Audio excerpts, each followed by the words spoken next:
Okay, sorry. We're gonna start, and Would you like to take a seat? Yeah. Do you want to sit on the end here, and then because I'm going to ask you to speak first? Yeah. Yes. Have a seat. First? You first. Why? You're our opening remarks. Okay. Yeah. Ready? Okay, everyone. Good afternoon, and welcome to this panel, which is going to be about coral reef positive business, a pipeline of blended finance for the Global Fund for Coral Reefs. I'm Penny Stock. I'm part of the United Nations Development Programme. I work for the Nature, Climate and Energy team. And I've also been closely involved in setting up the Global Fund for Coral Reefs. So simply stated, our intention today is to explore what makes a business coral positive. And we're going to be discussing that with a panel of innovators here who are working in our priority ecosystems with the GFCR. And we're going to be talking to them about how they create the coral value, but also create revenue. I think that's the million-dollar question, right? And we're also going to have a series of quick presentations just to kickstart the conversation and set us off. And on that basis, I'm delighted to welcome Jerry Velasquez, Director of Adaptation and Mitigation of the Green Climate Fund, a hugely important partner to the GFCR. So, Jerry, if you'd like to come and stand.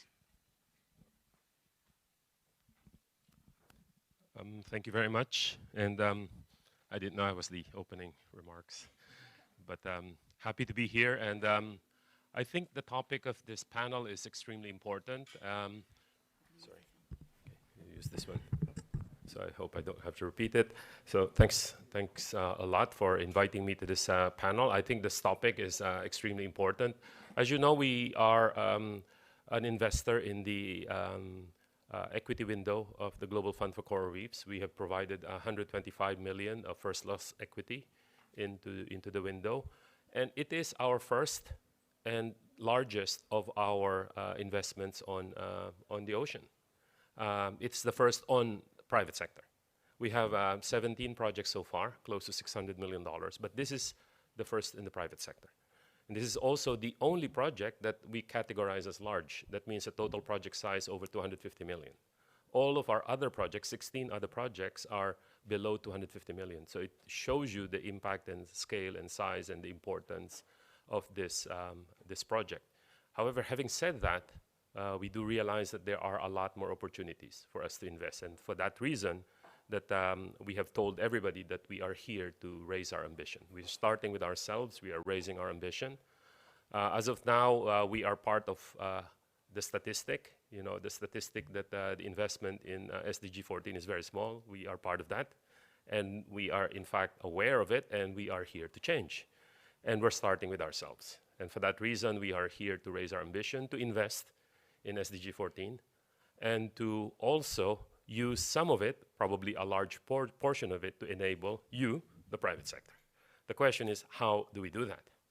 Right? So the thing that we have started so far is not the only model for it. So providing equity is not the only way. So there are probably other ways. And we would like to know what that would be. We're thinking of other things such as, for example, we're considering supporting under sovereign blended finance, for example, decarbonizing shipping. But to do that, we are also considering decarbonizing port facilities, including, for example, developing generation and storage for alternative fuels. But as you can see, by doing this, it does not make any sense for us to only focus and service sovereign ships. There is a lot of benefit in actually also service commercial ships. So how can then, by investing in the public side, also enable the private side? So I think your topic today of actually finding what do you need in terms of blended finance would be extremely important for us.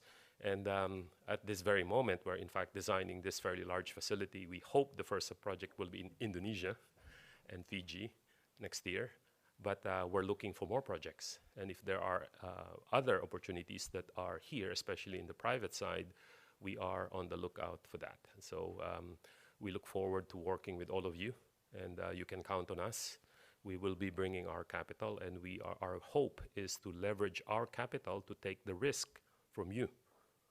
We will take the risk from you to make these good, coral and ocean projects viable. So that's our goal, to take this, both financial risk and also climate risk from you. So please do work with us, and we look forward to working with you in the coming year. Thank you. Wonderful. Thanks, Jerry. Wonderful. Thanks, Jerry. So I'm now going to hand the floor to Jabba, Deputy Head of Fund for the Global Fund of Coral Reefs, and then he's going to be followed closely by Anders Berlin. He is the director of the investment platform at the United Nations Capital Development Fund. And then to David Kogut here, is the representative here for Pegasus Capital Advisors. Together, this team are really sort of pioneering the reef positive investment ecosystem for the Global Fund for Coral Reefs. And they're going to provide us with an overview so we have some context for our discussion today. Over to you, Jabba. Thank you. Thank you so much, Penny. Good afternoon, everyone. Pleasure to welcome you all today to the GFCR and ICRI Reef Hub. And as Penny said, our job, a collective job here today of Anders, David, and I is to provide a little bit of additional context to our panelists. So what is the GFCR and this partnership that we have built during the last year and a half? Our main objective is to protect the most resilient reefs around the world. And we want to do that by transforming the activities that currently degrade the reefs and turning them into reef positive activities. We also aim and hope to leave a good footprint on the reef restoration agenda as well. And all this, of course, with the intention and the objective of helping people and economies recover from shocks like climate change and COVID. So that is in essence our objective and a summary of our mission. I don't know if someone can change the slides.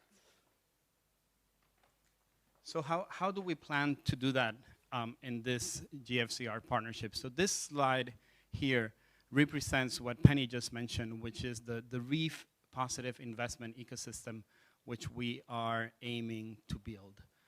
This ecosystem is anchored in two main pieces, what we call the grant fund, which is represented here to your left, where we have a grant fund that is managed by the UN side of the partnership.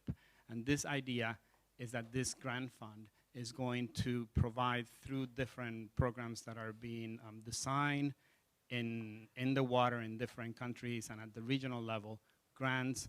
It's going to provide grants, concessional loans, guarantees to help de-risk and incubate those reef positive business solutions that you see listed at the bottom. And these are related to things like marine protected areas, sustainable fisheries, waste management, and so on and so forth. You can all read the slides.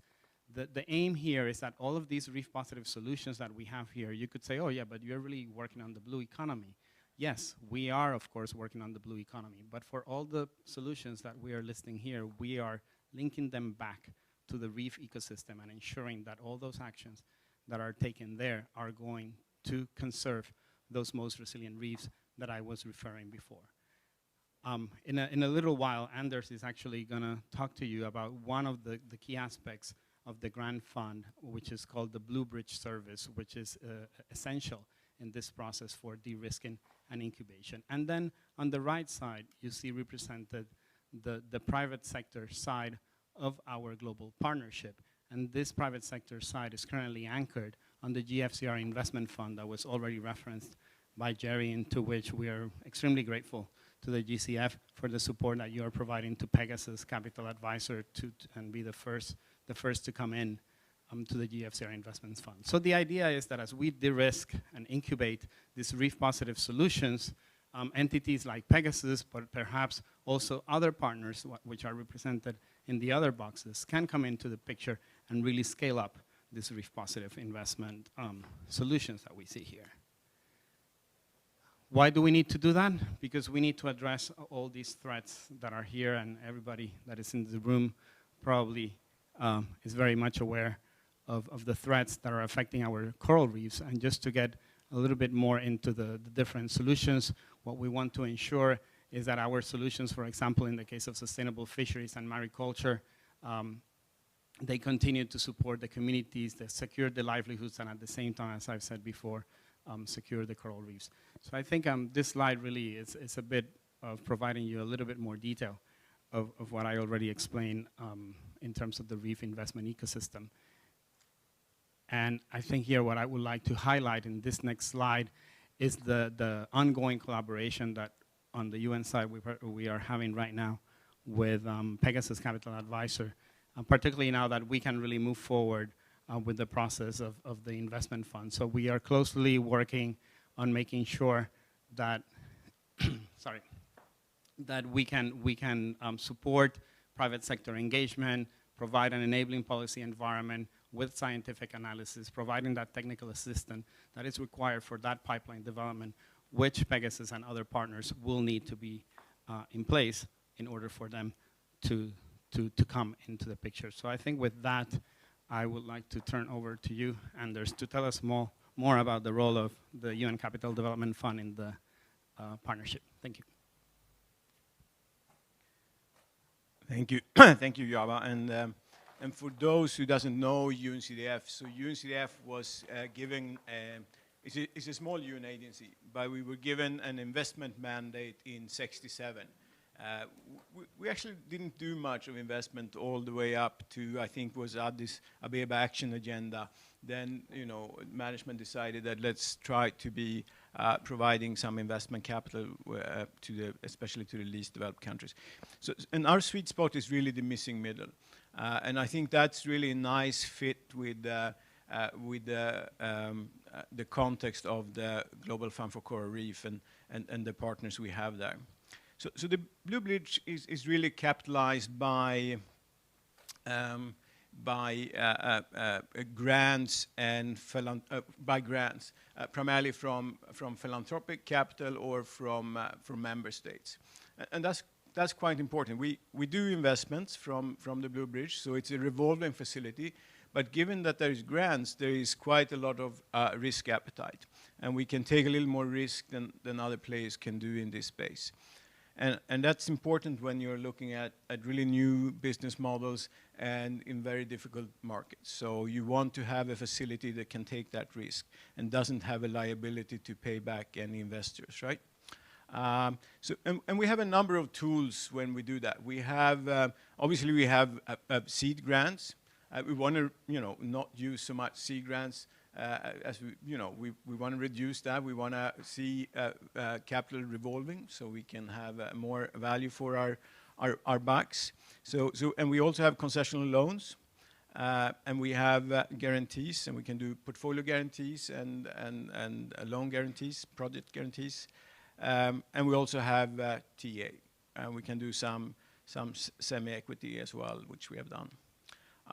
We really look at the investment space in an investment continuum from the start when the business is conceived, when it starts, right? And we see very few in this space, at least, incubators in terms of starting new businesses in the least developed countries or in the seeds. So, and therefore you also see very little funds for that. So while you in Silicon Valley have a lot of VC funds, etc. In Tanzania you don't have a lot of VC funds for bridge positive businesses. So there's a gap here that we need to solve and support with more concessional finance. And then of course we want to move the business forward all the way up to becoming more commercial, and we have Pegasus as a partner. So when businesses are growing, and if we find anything that is of that size that they're looking for, of course that's a referral to them. So our sweet spot is really to do patient capital between 100K and a couple of million. We can of course do bigger ticket sizes, but we found that that's the most useful space in general, and specifically for the deals we've seen coming through in the Blue Bridge. And I can just give you one example from Fiji, where we're working with a sanitary landfill. We're trying to help replace 3 dumping sites, which is really leaking pollution into the ocean and ruining some of the coral reefs there. So here we're helping a developer, and we provided grants so they could develop a concept. They could do a feasibility study. We provided some TAs so they could start discussing with some more commercial private providers, capital providers. And now we're considering a concessional loan. And the loan that we're proposing can be subordinated to any other private capital coming in. So we're giving them that opportunity. So if they find a more commercial funder, then we take a little more risk than they do. And also we provide a bit longer tenor than they do. And we're reviewing a number of proposals, and it looks very similar in terms of structure. They're often first-time borrower, etc. I'll finish with this very quickly. So we also have a TA facility linked to our operations, and we provide pre-investment and post-investment. Pre-investment is often, especially when we talk about first-time borrower, it's very much of getting their house in order, to build a financial model, etc. So and post-investment is quite a lot about enhancing the development impact, but also growing their business and sometimes also looking for next round of finance. So I'll stop there. Thank you. So much to say and so useful. David, partner. Perfect. Thanks so much. Can everyone hear me? So on the equity fund side, which is, I guess, the third piece of this, which is, as Yaba mentioned and Jerry mentioned, anchored with $125 million from the Green Climate Fund in a junior tranche. The investment fund is a $500 million fund focused on these 3 key areas. So sustainable ocean production, hospitality, including ecotourism and marine tourism, and then circular economy and pollution management. So you can see the subsectors there. And I think what's particularly interesting to us, having looked at these sectors, is the ecosystem approach you can take, where, to use a hospitality example, you can stick a hotel somewhere, teach sustainable practices, work with my friend Sam Teicher at Coral Vita, and build an amazing reef, or rebuild, in this case, an amazing reef. But then once you do that, you need to make sure that people aren't participating in anything that's going to harm the reef. So you need to uplift local communities and improve awareness and education. So we think that this, in partnership with the TA facility, is particularly innovative. We think we can generate investment returns. Obviously, with a $500 million fund, ticket sizes will be more towards the $20+ million. We will go smaller as needed. But what we think in this fund is that there is significant opportunity to generate both market-based returns and significant impact, which is really what Pegasus as a firm has been about for the past 20 years. So we think that in partnership with Yaba, with partnership with UNCDF and the Blue Bridge, we can generate all the pieces we need to both measure that impact and have significantly positive returns. So you can just see we're eligible to invest in 17 countries today. That is expanding significantly, or not significantly, by 3 or 4 soon. Obviously, Indonesia, many of you have heard from the past few days what a critical country that is, but I think if you look at all 17 of those countries, we anticipate being able to have an impact in all of them. So there's quite a few SIDS. I think Comoros is the only LDC, or Mozambique as well. And so we see us having a major impact in these communities that need it most, and are really excited to really partner with people and really show that you can make money by doing good, investing in these areas, because we want there to be a GFCR2 and a GFCR3 and continue to scale both the dollars invested in this area as well as the impact we have. So we're very excited, and I'll turn it back to Penny. Great, thanks so much, David. So now we're going to another David, David number 2, to talk about some principles and practices that underpin coral positive businesses. Great. Okay, thank you, Penny, and thank you, everyone from the GFCR for providing the background. I think my task at the next PowerPoint is going to be going a little deeper into what makes a business or investment coral positive. And this is where the rubber meets the road, and we're going to hear from panelists afterwards on their experiences in trying to sort of solve this question. But I always pose the question, if it was easy to do good and make money and do good and have impact on the reef, a lot of the private sector would be investing in that already. So we know it's challenging, we know it's hard to, and the one thing to think about as we go through this is revenue. How do we generate revenue? You need revenue, you need financial flows to pay back investors, to provide sustainable financing and things like that. So I'm just going to click through. Can I have the, thanks. Right, so I'm going to go pretty quick because we're a little bit behind.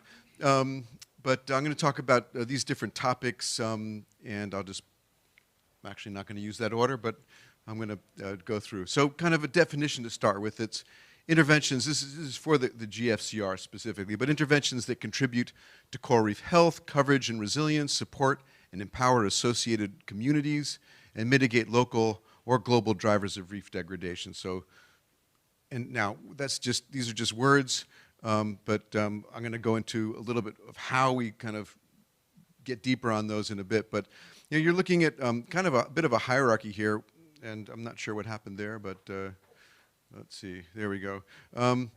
You have, kind of at the base of the pyramid, you want to avoid risk or reduce harm, and the fund has safeguards built in. I'm going to mention those a little bit later. But the next sort of step, which is really important, is reducing those drivers of degradation. You can restore habitat, but if you haven't reduced the drivers of degradation that cause the reef to degrade in the first place, that restoration is not going to be useful. You're not actually going to create positive change. Another piece here, which is often not enough attention is paid to, is sustainable finance, because if you put in place a protected area or some kind of action, you need to assure that there's sustainable financing to continue managing that at a high level to assure the outcomes. And this is partly why we want to try to find businesses that have a positive impact, because if that business is profitable, then that business continues to finance those activities that are generating those positive outcomes. So again, this is not just trying to minimize harm, it is trying to achieve that top part of the pyramid, which is measurable positive impacts on the reef and the coastal communities. And just going down to that bottom, the fund has in place different mechanisms to assure risk management, diversity, equity, and inclusion, and safeguards. There's the risk management policy and a system in place, gender policy and toolkits, environmental and social safeguard system, a monitoring and evaluation system, and we're developing a knowledge management ecosystem to assure dissemination of lessons learned and build capacity, not just with the implementing partners, but through the broader community. And then through reporting and transparency, we're going to assure that this is monitored. So how is the fund kind of achieving these outcomes?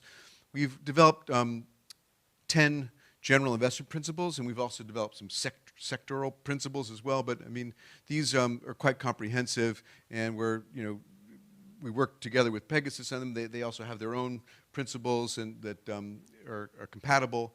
But it's an integrated systems approach. Again, you don't want to just focus on one little area. You want to think about ridge to reef. You want to think about economic as well as ecologic. Positive impact, blended finances is the approach.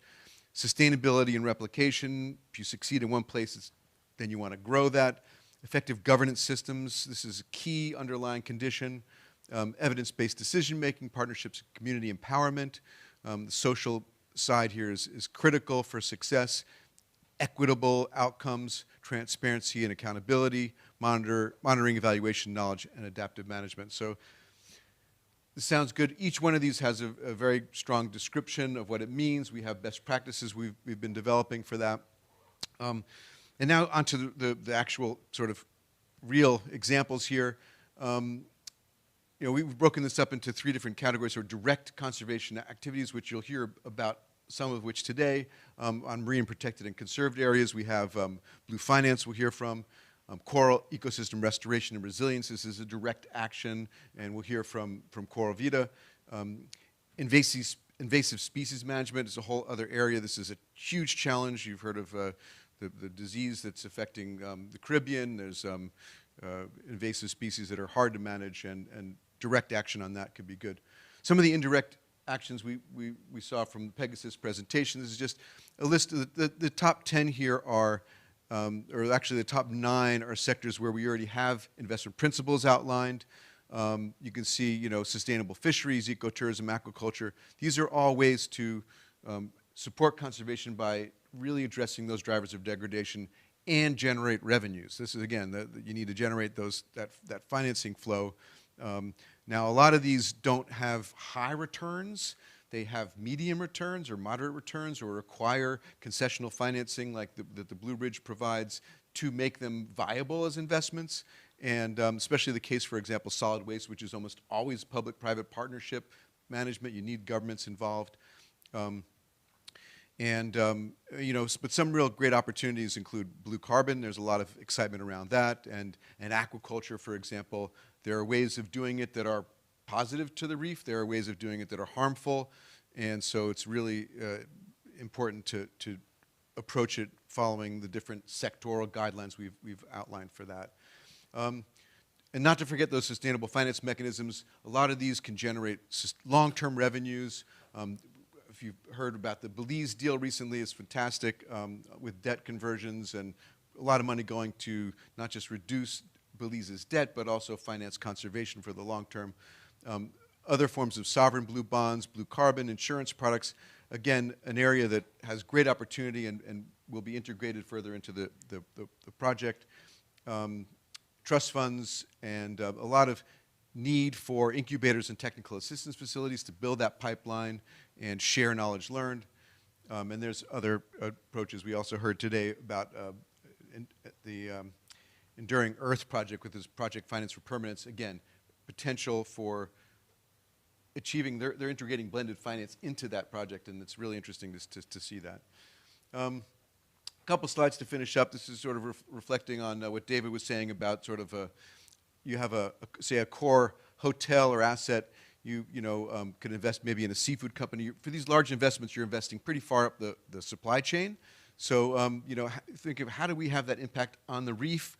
Well, maybe you add a sustainability-linked loan or some kind of debt that's helping those companies undergo changes to achieve reduced impact, reduced wastewater, improve their plant, things like that.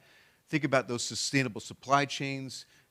Even knowing what your supply chain is important, and then working with those communities, helping them, and then the sort of enabling environment, government, community conditions, access to capital, things like that, all need to be part of this system to assure that the investments throughout the supply chain have a positive impact. If you're familiar with sustainable, fisheries area, it's very hard to make an investment in fisheries that doesn't result in increased fishing effort, which is practically the opposite of what we want for sustainability. We want them to come back and reduce their fishing efforts. So this is an integrated approach that is really crucial for success. And then finally, we're just getting started with the Global Fund. So much is yet to be discovered, but there's, the goal right now in the programs that exist are to create and support 100 businesses that can achieve coral positive outcomes. We want to take these lessons learned, demonstrate them, driving solutions broadly at scale. We're going to share lessons through this knowledge management system that we're working with UNDP and other partners. And this is a really dynamic space. We don't have all the solutions. You're going to hear some great ideas, but we need collaboration and partnership with everyone to identify and achieve these outcomes. And on that, I'm going to pass it back to you, Penny. Great, thank you so much. Okay, we're coming to the interactive part of the afternoon. I'm really sorry you're in my seat, but there is one here. I was going to bring you a chair, but happily there's one next to Pierre. Okay, great. So if you could just quickly introduce yourselves and then pass me back. Hello, I'm Meizani Irmadiani, Senior Vice President and Executive Chair of Conservasi Indonesia. We're Conservation International's partner in the country, and we're also the convening agent for Indonesia. My name is Sam Teicher. I'm the co-founder and chief reef officer of Coral Vita, and we are a social enterprise working to scale reef restoration around the world. Thank you. Good afternoon. My name is Nicholas. I'm the executive director of Blue Finance. We manage marine protected areas. We are also social enterprise, making them bankable, and we're also convening agent for Philippines. Great, thank you. I have to say my chair is very warm, so thank you. Nicola, let's start with you. So, yes, I mean, you're working to innovate the marine protected area space and really thinking about entrepreneurial marine protected areas. So we want to ask you, how are you generating revenues and potential returns for investors and communities? Okay, so very briefly, yeah, I mean, putting together marine conservation and revenues is not a common topic. Usually they don't go together. It's the same as when you listen about reef positive businesses, that's I think that's the creativity we want to bring, some kind of challenging the statu quo in conservation. So we don't have a silver bullet for all the marine protected areas, but we think that some of the MPAs around the world have the capacities to generate revenues through sustainable mechanism, through ecotourism, through blue carbon, through maybe a small scale artisanal aquaculture that can be developed in and around the MPAs, okay? To do this, to go from the paper to the bank account, you need capacities. You need to build up these capacities inside the MPA. So here you're struggling with a conservation world that are not used. I mean, a marine biologist is not a marketing guy. A marketing guy doesn't understand what is restoration. So you need to build up also these different blocks inside the MPA. And that's our role, to put up the sustainable financing with a global foreign coral reef, bring up these business models, which is the paper part, which the paper side, which is easy part, and after build up these capacities all together so that we can deliver and produce revenues and pay back investors.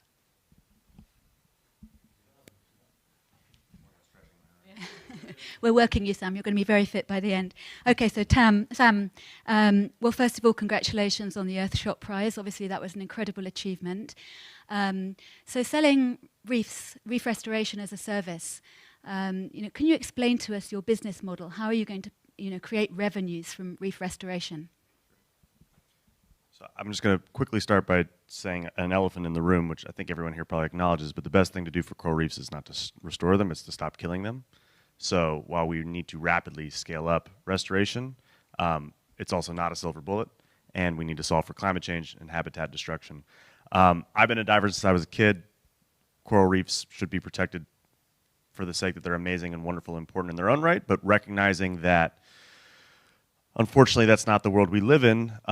We took a step back as Coral Vita and are looking at the ecosystem services that reefs provide. So the latest estimates are that they provide $2.7 trillion in goods and services every year. They power tourism economies. They shelter coastlines from storms. There's a quarter of marine life and up to 1 billion people around the world that depend on them. So their death is an ecological tragedy, but it's also a socioeconomic catastrophe.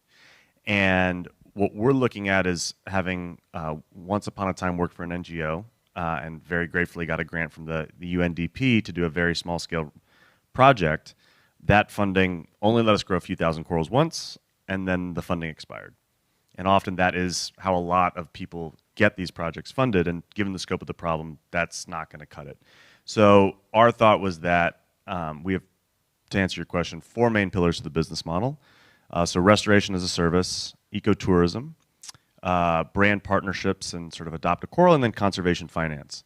So just working backwards, we just heard a lot about conservation finance, but the idea that we can tap into the potential for biodiversity credits and debt for nature swaps, blue bonds, and the like. You can go online, you can adopt a coral. And the revenue is nice, but I actually think that it's a powerful storytelling element as well to get people maybe more aware about why reefs are dying and have an engaging way to hopefully get them to become champions for the reef. Our model also relies on land-based coral farming. So I can go into the details about why we take that approach, but in addition to our farms being coral production facilities, they are education centers for local communities, which is absolutely critical. So through workforce development and using our farms as centers for students and fishermen and government officials, building that capacity. But if you were to come to Grand Bahama and check out our coral farm, you could pay to visit it like an aquarium, and we can generate revenue simply by growing our corals. And then the last piece, which I think is definitely one of the more innovative elements, is selling restoration as a service. So hotels that rely on snorkel and scuba tourism, governments with national economic interests, insurance companies, cruise lines, developers, anyone who has skin in the game or cares about coral reefs can hire us to restore them. And again, the whole idea behind this is we believe we can then unlock funding needed to do critically important ecosystem scale restoration. Brilliant, thank you. Okay, so turning to you, Mizani, you know, working in Indonesia with GFCR, I understand that CI Ventures is starting to incubate reef-positive businesses. Essentially, CI Ventures is an impact investment vehicle. So could you explain to us exactly what you're doing there? Thanks, Penny. So as a convening agent in Indonesia, one of the key things as we are designing the interventions for the grant window of the GFCR is what is really needed for really both incubating and catalyzing different reef-positive businesses. So CI Venture is one of the primary vehicle for the intervention, but it's not the only one that we're doing in Indonesia. We're also providing support, technical support.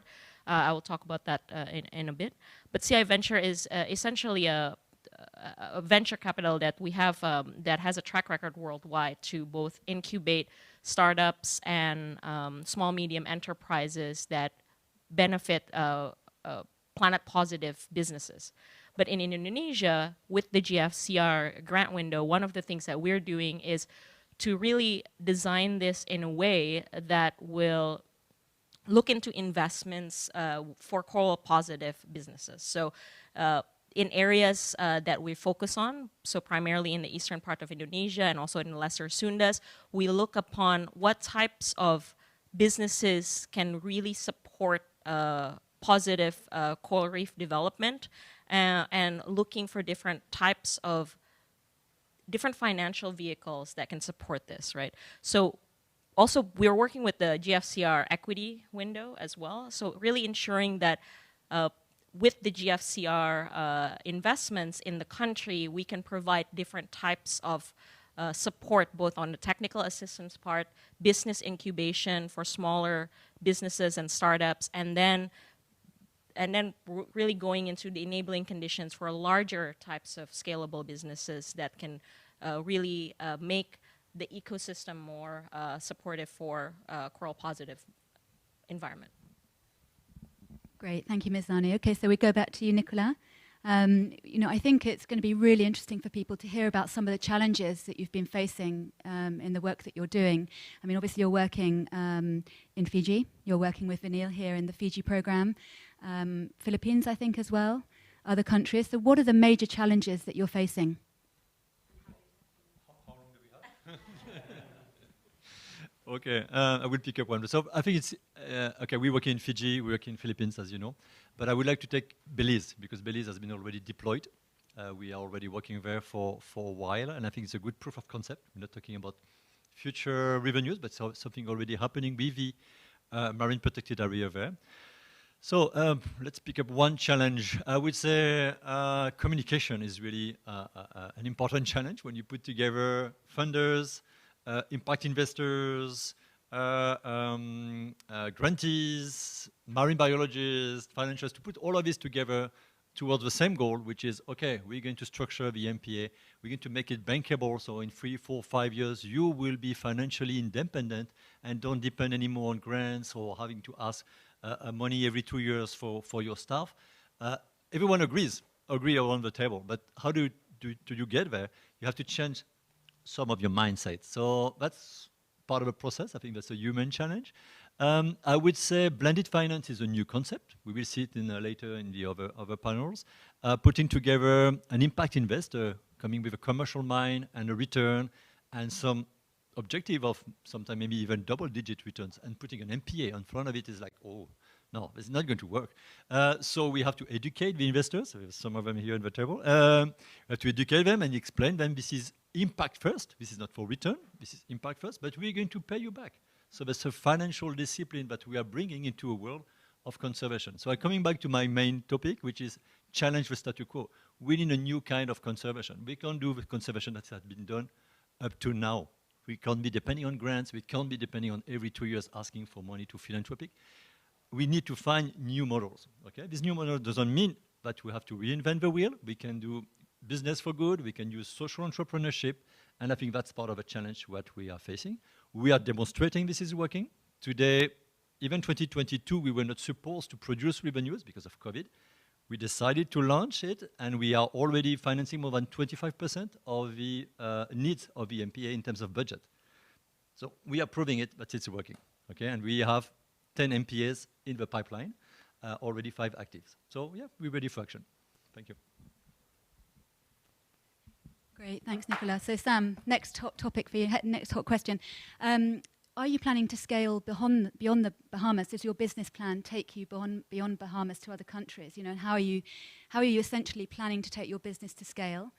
And you know, how do you address the concern that, you know, restoration in a declining ecosystem like corals, you know, is not sort of investment attractive? Over to you. Yes, we are planning to scale. So our first coral farm I mentioned before is in Freeport, Grand Bahama.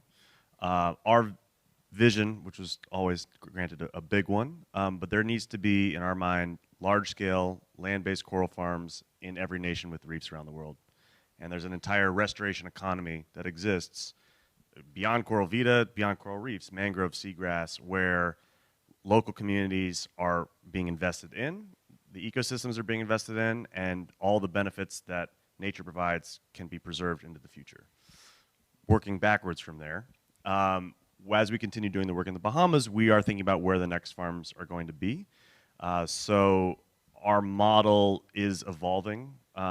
We're big believers in partnerships, whether it's on the science front. Many people have been coming through this room who are doing amazing work. To your second part of the question about resilient corals, local communities, other restoration practitioners, governments. And so we're trying to figure out, you know, is it a farm that we built ourselves? Could it be a joint venture, a franchise? Do we advise?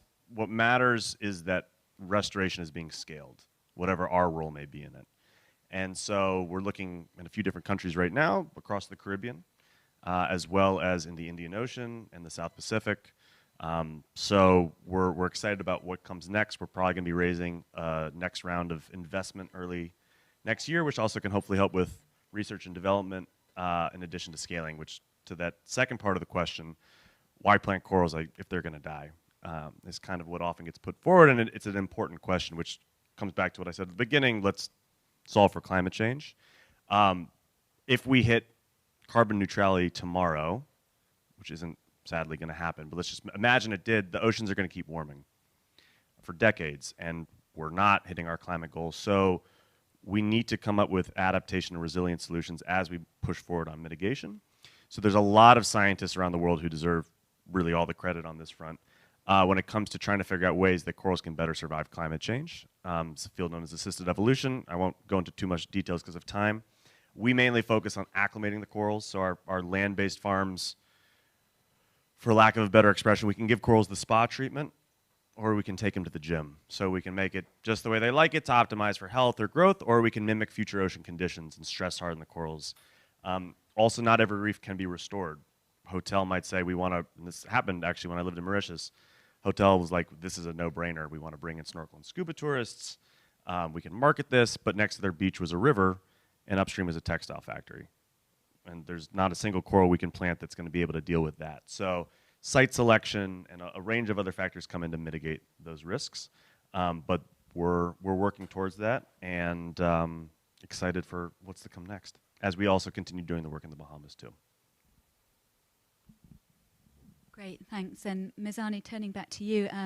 So are you beginning to find deals that you can invest in? And you know, if that is slow, if your pipeline building is slow, you know, what is the type of technical assistance you think you need, you know, to support the building of that pipeline? It's very interesting because, you know, as mentioned before, SIA and Conservasi Indonesia, we're a little bit unique in a sense for the convening agents, because we work both on the technical assistance part and also the business incubation piece. And key to this whole effort is really understanding that these types of coral positive businesses require more than just general guidance and patient capital, right? That these types of equity window and grant window can provide. But it also, oftentimes, most of these enterprises actually require technical assistance to ensure that they can mitigate and also manage their impact to the marine and coastal ecosystems, as well as developing some really aligning both the environmental and social outcomes of the work with commercial growth. So because we want to ensure that these are not just good now, but it's sustainable and viable business and in the future. So as we're going through this, we're also looking at, one example is we're looking at seaweed investments, right? These are for downstream seaweed businesses to support small-scale seaweed producers in Indonesia.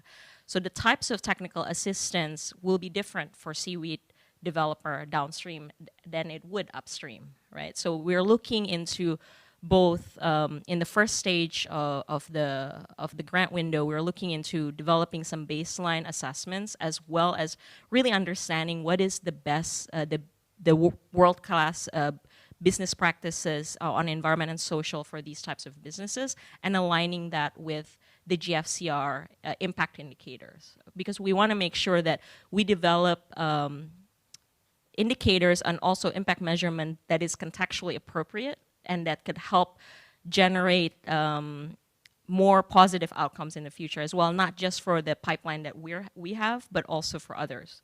So I think it's the different technical assistance is really important to see it differently. And the other side, we're also looking at ecotourism pipelines and really developing these enabling conditions around what other types of ecotourism can be developed that still support coral positive environment, but at the same time reducing the sort of the intensity in which the corals is, say, being visited. So instead of just focusing on dive operations, is there other coastal ecotourism that can be developed in those areas to really provide a more holistic rich-to-reef approach in these areas as well?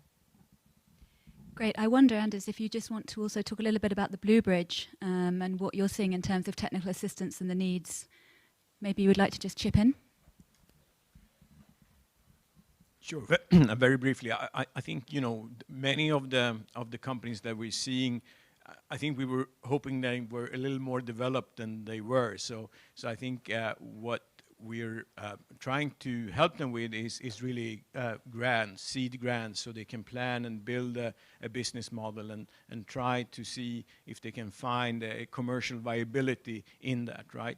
And I think even the next round when we come in, it might need more grants. So while we hope that the Blue Bridge would be more concession loans, I think we need to think about grants in the beginning just to make them going. Now, we want to pair those grants, at least for some of them, with some technical assistance so they understand what it means to take on debt in the future, because many of them coming from the NGO sector, they haven't really experienced that, so they don't know what it means. And if you are failing on your first loan, it's going to be difficult for them in the future. So, and we're not a predatory lender, right? So we want to make them sustainable, so we don't want them to fail. So we want to make sure that they understand what it means, and that's pretty much very important for a TA in the beginning.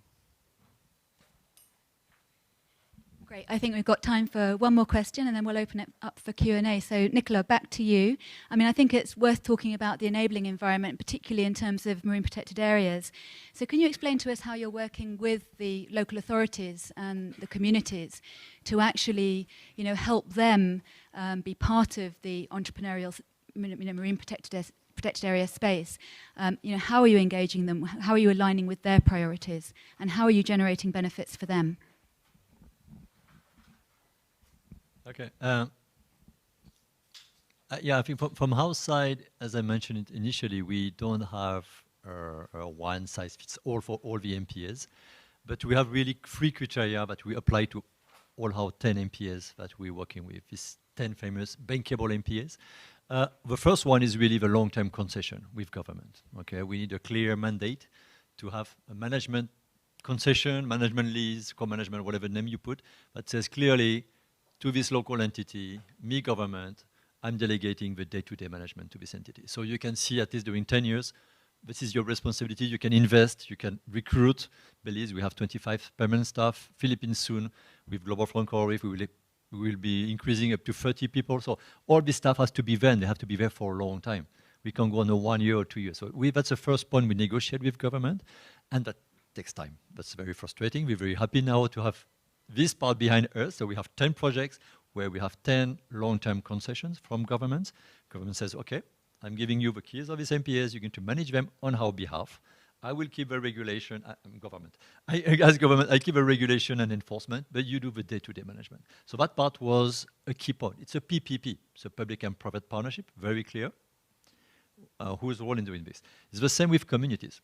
So we don't, as Blue Finance International Social Enterprise, ask for the co-management of the MPA. We ask it as a coalition of several people organization or community organization or local NGOs, conservation NGOs. We put them together. We do our due diligence, obviously, to know if they can work together, if they understand what is conservation finance, if they want to do really impact and do good enforcement. So we put these 3 or 4 partners together. We create a special purpose entity, if you want to use some technical terms, or a new NGO, basically. And this is the one which is going to sign the co-management agreement in the long term with government. And these entities represent people organization. Philippines, they have 4 people organizations. Belize is like 3 fishery cooperatives into it. It's the same everywhere. We all have a similar model that we're trying to standardize and creating this kind of federation of MPAs, of bankable MPAs. And we want more, not as Blue Finance, as you mentioned, it has to be more of this model being replicating, okay? We are very happy with our 10 MPAs for the moment. Thank you. Great, Sam. Maybe I can just turn to you. I mean, you've won $1 million from the Earthshot Prize, presented pounds. Of course, pounds. Yes, of course, and presented by Prince William in London. So can we ask you what you're planning to do with that £1 million? How are you going to invest that in reefs? Plant some corals. Well, we actually are using some of those funds to help with scaling up restoration operations in the Bahamas and do more outplants. There are some research and development projects we're trying to get going that can help improve the efficacy of farming or of restoration. There's opportunities to also invest more into work we're already doing when it comes to community-based education, workforce development, and I mean I could keep listing off a lot of things, but we've got one or two ideas on that front. Honestly, I think the thing that's most exciting, obviously it's very nice to win £1 million. We're not banking on that as being a continued path for our revenue model, but I could try, sure. I'll keep going for grants. Non-dilutive capital is great. But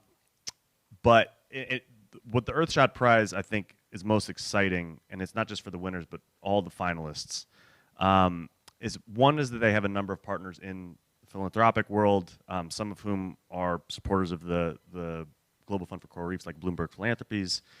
They've got corporate partners and national governments, and so they're opening up a lot of doors for us to scale more rapidly when it comes to where new countries could be. So one of the other Earthshot Prize winners was the nation of Costa Rica. And we had the now former Minister of the Environment and President invite us to come explore setting up shop there, which is incredibly exciting and something we're now looking into.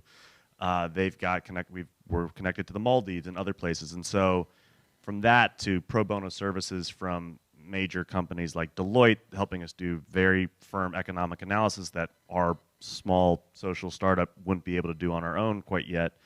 Those are all very impactful. But I think the other thing is really the Earthshot Prize is about inspiration and storytelling.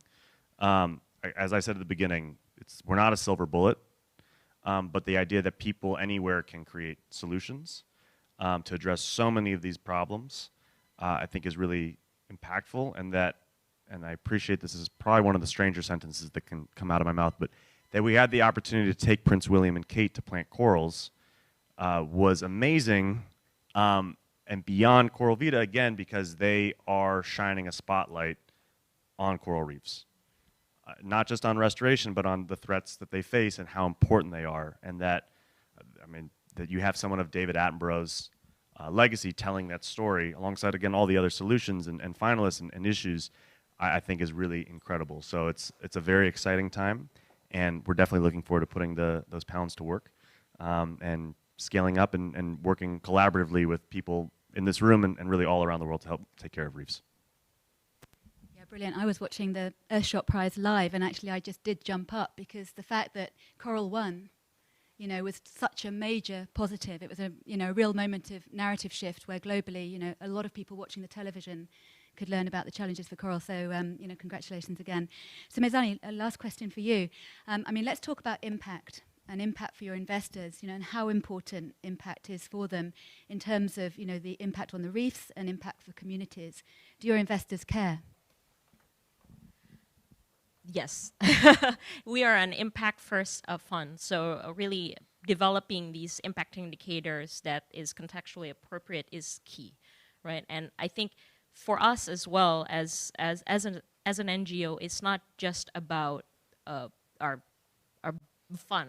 You know, it's also to share knowledge and to ensure that these types of investments that we're doing and we're incubating can really play a role largely in other places as well. So we're developing this together, as mentioned, really trying to really bridge the both best practices and trying to push for the impact indicators and, you know, seeing what this could really mean in both the terms of like the environmental management, but also the social and livelihood impacts of these businesses can bring to the communities. And so I think it's really exciting. I think the work that we're doing with the Global Fund for Coral Reefs hopefully will resonate not just in Indonesia and not just for the businesses that we're incubating, but really for other places as well.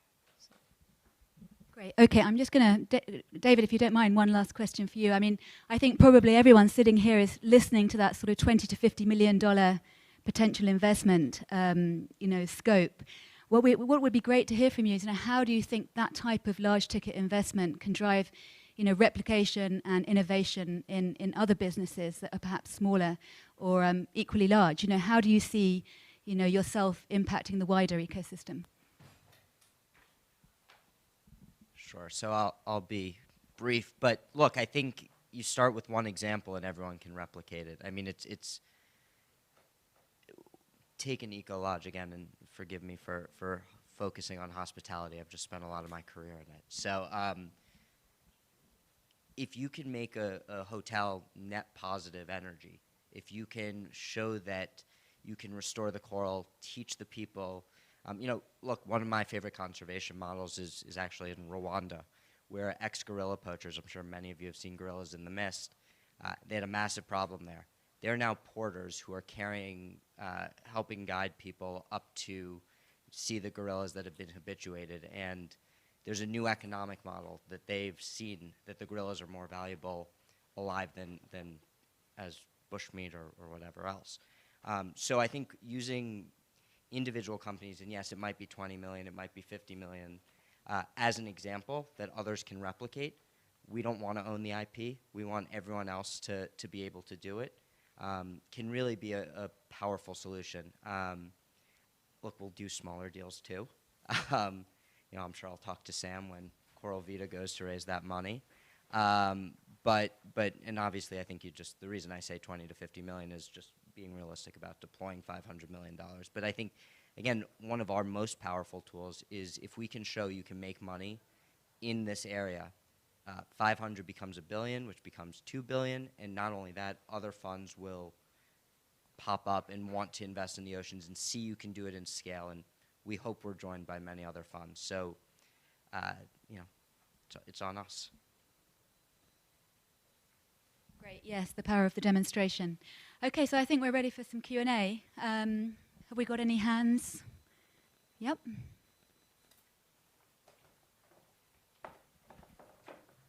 Thank you.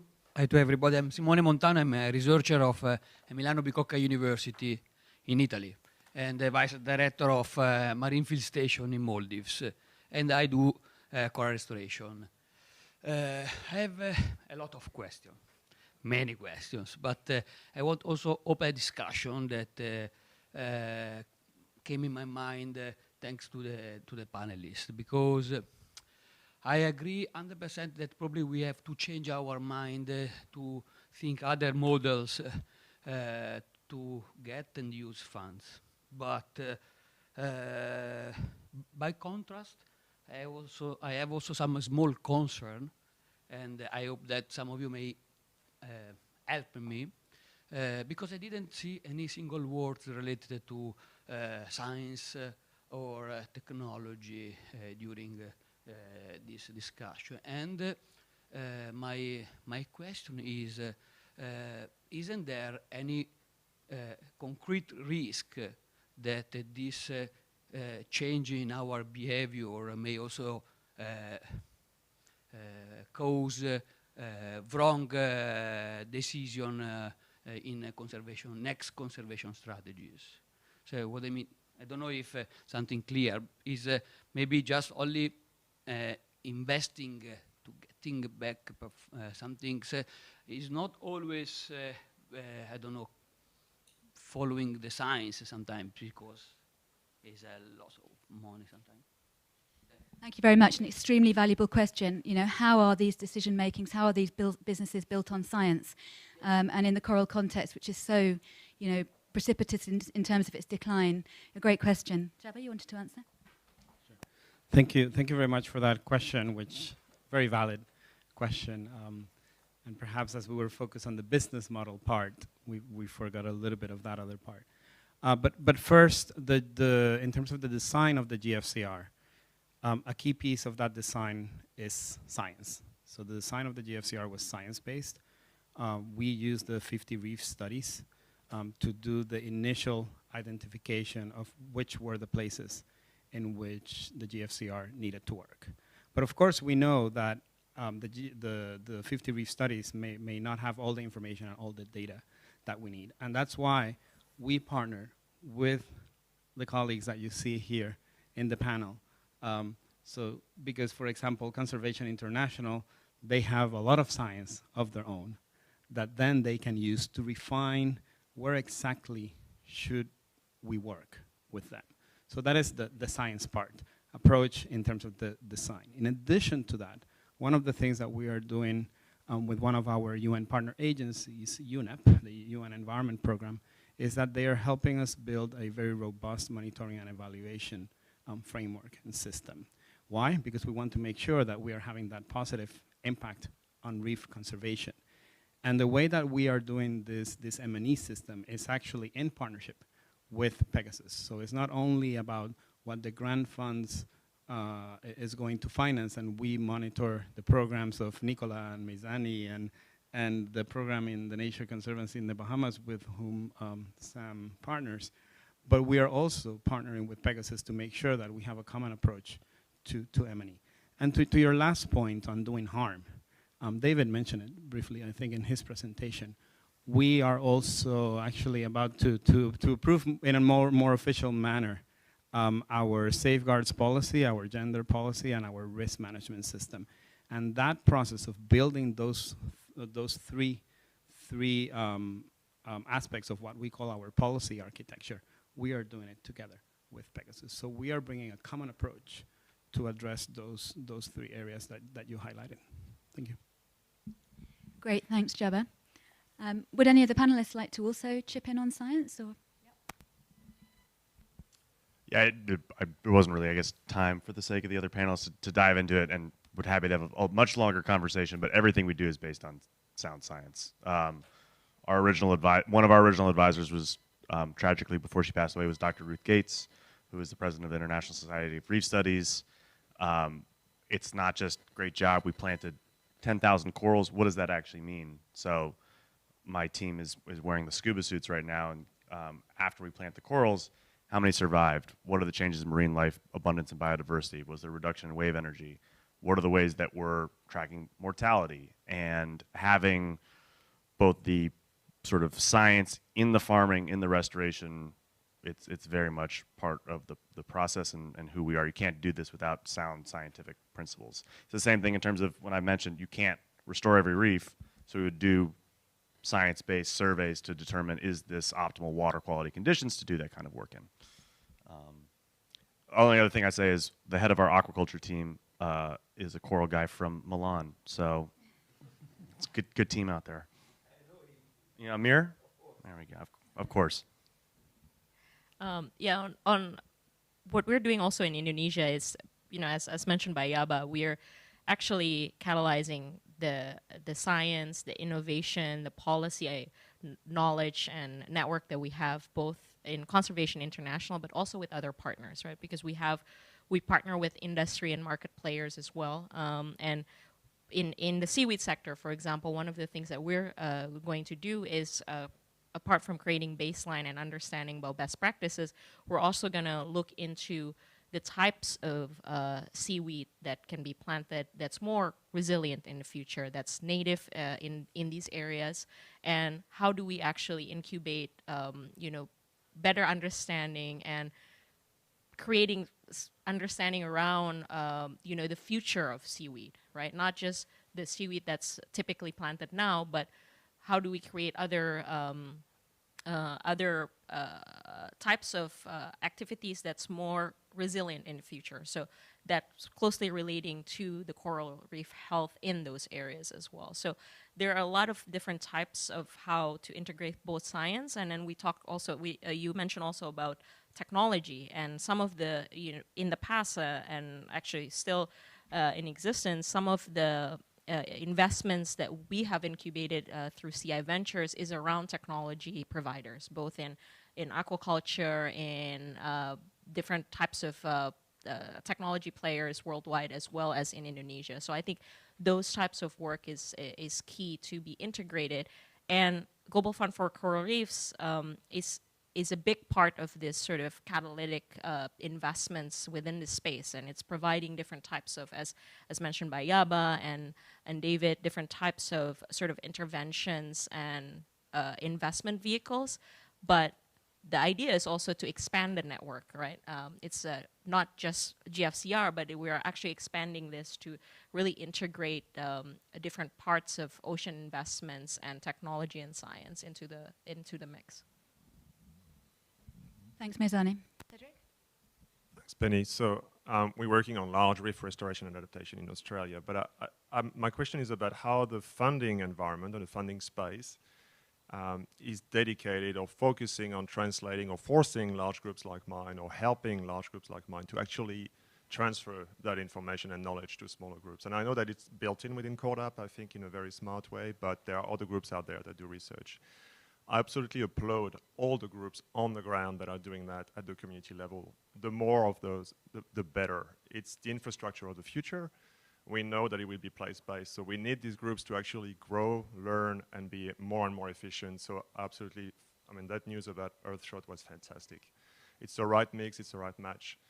The question is more about how we become more systematic about translating that. So is there any opportunity within the funding envelope here to actually help us do more than just scientists talking to scientists? When I hear small groups saying, we do R&D, I'm thinking, I'd like us to develop a roadmap, a continuum where we look at time here. We develop things that might be only applicable in some areas, but they can be transferred very effectively once the capacity is built on the ground. So how do we, as a community, use some of this funding to actually create that catalytic progress within all these communities around the world? That's what I'm interested in. It's a wonderful question. Is that an offer? I think a partnership with the Global Fund for Coral Reefs would be fabulous. Jabba, would you like to respond? I mean, I realise we're nearly... Oh, well, yeah. I mean, yes, exactly. Okay, well, we can link it back to... I'm busy facilitating. But yes, UNDP is, in our role, as part of the Global Fund for Coral Reefs, is developing what we're terming a sort of knowledge management ecosystem or a solution sharing ecosystem where we really make sure that we're sharing all the solutions that are piloted by the fund. But that's not only the only direction. It's not just sort of sharing what we're piloting. It's about bringing in all the knowledge and science that's out there that's relevant to building these pipelines. So, we're very conscious of the work being done by TNC, by CI, by Mermaid, GCMRN, ICRI. I mean, there are numerous databases, numerous platforms that we need to, feed off and integrate within our own ecosystem, remembering, of course, that we have this focus on the private sector and this very specific theory of change. So, we're calling it Coral. It's Coral with a K, beginning with knowledge. And we hope to actually launch that ecosystem, that platform, later in the year, either at COP27 or in COP15. But, the more we can talk to you about that and integrate the work that you're doing, Cedric, then we'd be delighted to take up your offer. The more we can facilitate that for our scientists, the more we can make that easy and systematic and become a habit, I think the better. Otherwise, it's a constant push, and I think the academic system doesn't really favor that, at least not in Australia. So let's think about how we can improve that. Yeah, very happy to participate. Great, we'll be reaching out. So I think we have time for one last very quick question. Any hands, or are we going to turn to final remarks from Jabba? Did you realize you were doing final remarks? You're the wrap-up. That's fine. Great. No, well, first of all, thank you, Penny, to you and David Myers, UNDP and CFA, for putting together this great event. Thank you, Anders and David Kogat from Pegasus, for joining me in showing how this global endeavor of the GFCR is working and bringing us all together. And to Nicola, Sam, Izani, I mean, you are amazing, and you are at the heart of what the GFCR is really trying to accomplish. And I think to close, and actually I was going to say this as part of the answer to Cedric's question, but I'm glad I didn't, because I think it's perfect. I think your point, Cedric, was not only about the knowledge among researchers. I think it goes beyond that. During the last year and a half, let's say, since the GFCR was launched, we have really been working at a global level, let's say, on brewing a really amazing partnership between the GFCR, the International Coral Reef Initiative, and CORDAP.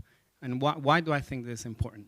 We are bringing together, as a group, groups focus on coral reefs, amazing political will and power and influence through ICRI, who brings together a number of governments, both from the north and the south, that have an actual political interest in making sure that reefs continue to be with us in the future.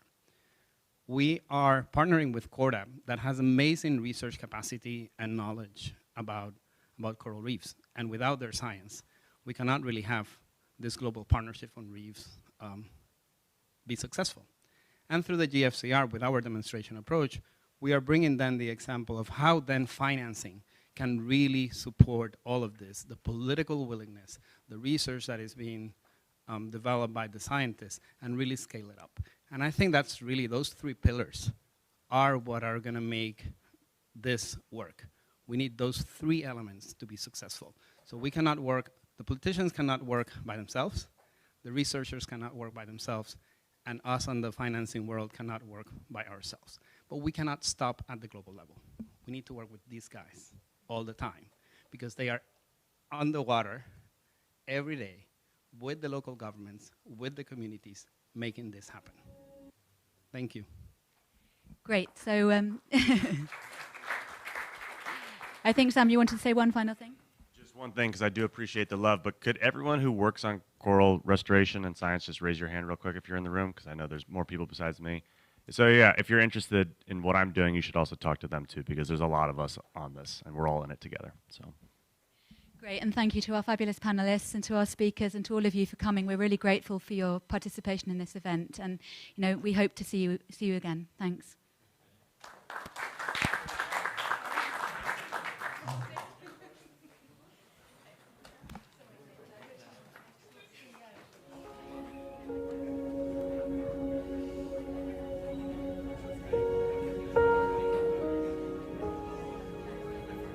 Many villages and communities in Fiji live near the coastal areas. Many of them rely on the ocean for their livelihoods.